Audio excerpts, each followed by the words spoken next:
नमस्कार, आप देख रहे हैं न्यूज ब्लास्ट। मैं हूं आपके साथ मनु तिवारी। आइए रुक करते हैं इस खास खबर की ओर। अयोध्या चौक के मुस्लिम बस्ती में गिराई गई दुकान व मकान के पीड़ितों से अयोध्या विधायक वेद प्रकाश गुप्ता ने मुलाकात की। मुलाकात के दौरान मुस्लिम पीड़ितों को आश्वासन दिया गया कि उन्हें 100 टेम्पररी दुकान और जिनके मकान टूटे हैं उनको प्रधानमंत्री आवास दिया जाएगा। चौक क्षेत्र में पहुंचे अयोध्या विधायक वेद प्रकाश गुप्ता ने अधिकारियों के साथ पूरे मामले पर बातचीत की और सभी को आश्वासन भी दिया कि जो विस्थापित किए गए हैं उनका पुनर्वास भी किया जाएगा। मुख्यमंत्री योगी आदित्यनाथ का निर्देश है कि जिनके भी दुकान मकान के गिराए गए हैं उनका पुनर्वास किया जाएगा। अभी टेम्पररी दुकान बनाकर उनके रोजगार के लिए उपलब्ध कराए जाएंगे। बस जब उस जगह पर शॉपिंग कॉम्प्लेक्स बनकर तैयार हो जाएगा तो दुकानों को अलाटमेंट भी किया जाएगा। दरअसल चौक क्षेत्र के मुस्लिम बस्ती में एक हफ्ते पूर्व दुकान और मकान पर बुलडोजर चला दिया गया था। उस जमीन पर शॉपिंग कॉम्प्लेक्स बनाने के लिए बजट पास हुआ है।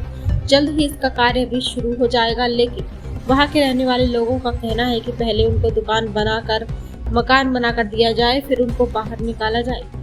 इस मामले को लेकर विपक्ष ने भी राजनीति शुरू कर दी थी, लेकिन अब विधायक ने मौके पर पहुंचकर टेम्पररी दुकान बनाने का आश्वासन दिया है। लेकिन वहीं मुस्लिम महिलाओं का कहना है कि इनको मकान वहीं बनाकर दिया जाए। अगर बाहर दिया जाएगा तो उनको आने जाने में दिक्कत होगी।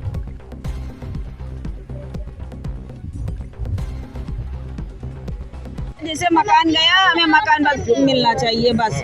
यहाँ विधायक जी भी आए, विधायक जी नहीं चाहिए कॉलोनी हम लोग को नहीं चाहिए। जैसे हम लोग का था, इतने 10 पीढ़ियाँ हम लोग की बीत चुकी थी मकान में। हमें यही बस हमको यही बना के दिया जाए बस। और हम लोग कुछ नहीं जानते ना, हम लोग का दुकान है बस, सिर्फ मकान के अलावा हम लोग का कुछ नहीं है।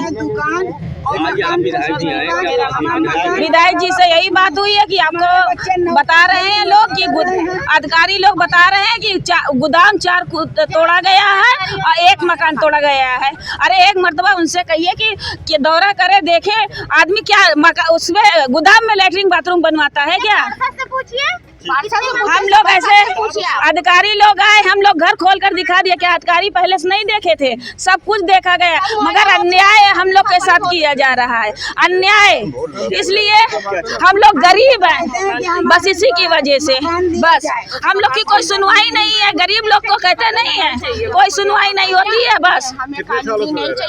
अरे 10 पीढ़ियाँ बीत चुकी है हम लोग की, 2 नवाबियत के हम लोग के जमाने से। अभी विभाग में आगामी जो वृक्षारोपण का हमारा सत्र है उसमें विभाग द्वारा 13,10,000 पौधे वन विभाग द्वारा लगाए जा रहे हैं, एवं जो संपूर्ण हमारा अयोध्या डिस्ट्रिक्ट है उसमें 38 लाख के करीब पौधों का प्रस्तावित है लगाना। इसमें अब की बार हम कुछ विशिष्ट वन तैयार करेंगे, जैसे कि अटल वन।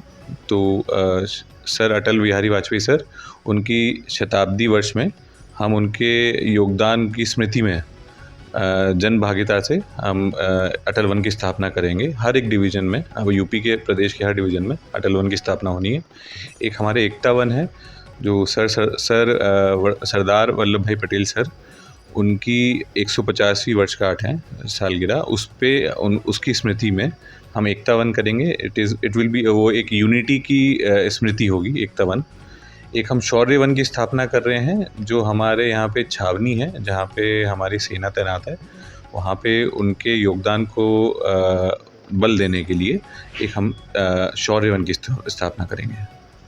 और सर इसके अलावा भी किस तरह के पौधे हमारे पौधे यहाँ पे हमारे पास करीब 50 वैरायटी के 50 स्पीशीज़ के हमारे पास नर्सरियाँ हैं।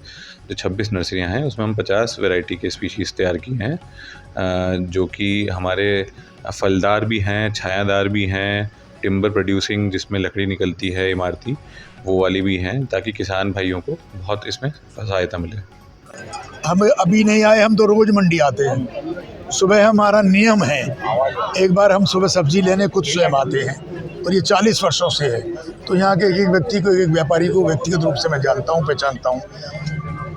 कुछ दिन पहले जब ये योजना बनी थी कि यहाँ सौंदर्यीकरण होना, व्यवस्थाएं बनाना है, क्योंकि मंडी की चौकी फुटकर मंडी है, मेन मंडी तो रायबरेली रोड पर है, तो इस मंडी को सौंदर्यीकरण करना, व्यवस्थित करना, और हमारे जो व्यापारी भाई हैं उनको अच्छा वातावरण मिले, स्वच्छ वातावरण मिले, वो अपना व्यापार कर सकें, और जो शहर के लोग सब्जी खरीदने आते हैं, फल खरीदने आते हैं, उनको भी अच्छा लगे। उस दृष्टि से इसको बनाने का प्रस्ताव गया था, प्रस्ताव पास हो गया है, काम शुरू होने वाला है। उससे पहले हम लोग कमिश्नर साहब, हम जिलाधिकारी महोदय, विकास प्राधिकरण के उपाध्यक्ष, विकास प्राधिकरण के सचिव, सभी लोग आए थे, और व्यक्तिगत रूप से हमने इस मंडी में सभी लोगों को बताया भी था कि अब ये प्रस्ताव पास हो गया, काम शुरू होगा, आप लोग तैयार रहिए, इसके लिए व्यवस्थित किया जाएगा।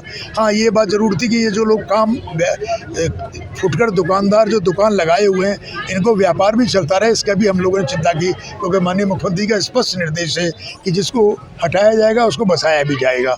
तो ये जो व्यापारी हैं इनको हम लोग कहीं और बसाने की बात कर रहे थे, लेकिन सचिव महोदय ने और एसडीएम महोदय ने इसको तय कर लिया कि यहीं पर हम टेम्परेरी दुकानें, करीब 100 दुकानें बना देंगे, और ये लोग जो काम कर रहे हैं काम करेंगे, और हमारा निर्माण कार्य चलता रहेगा।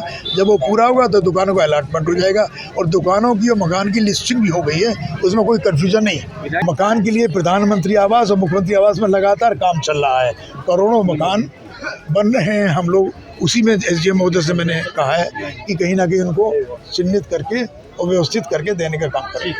समस्या दादी ये भैया है कि हमारा घर तोड़ दिया गया, पीछे से लगा के बुलडोजर, हम लोग कोई सामान नहीं निकाल पाए, थोड़ा बहुत निकाल के सड़क पे पड़े हैं। आज बुध वाले दिन से तोड़ा गया, और आज जो है आज हो गया। वो कह रहे हैं कि एक मकान बता रहे हैं, हमने कहा एक मकान ही आप मुआयना कर लीजिए, और या पार्षद को बुलाइए, उससे पूछिए। 5 मकान तोड़ा गया है, उसने गद्दारी करी है। क्या चाहती हैं आप? हम ये चाहते हैं कि यही हमारी रोजी रोटी है, हमारे बच्चे नौकरी करते हैं छोटी मोटी, और अगर आप हमको दूर दे देंगे मकान तो हम उतना किराया दे देंगे, क्या खाएंगे और क्या खिलाएंगे अपने बच्चों को, बच्चे सब ये बताइए। मकान दे रहे हैं, क्या चाह रही हैं आप हमको मकान दीजिए। इस खबर में बस इतना ही। बने रहिए हमारे साथ और देखते रहिए न्यूज़ ब्लास्ट।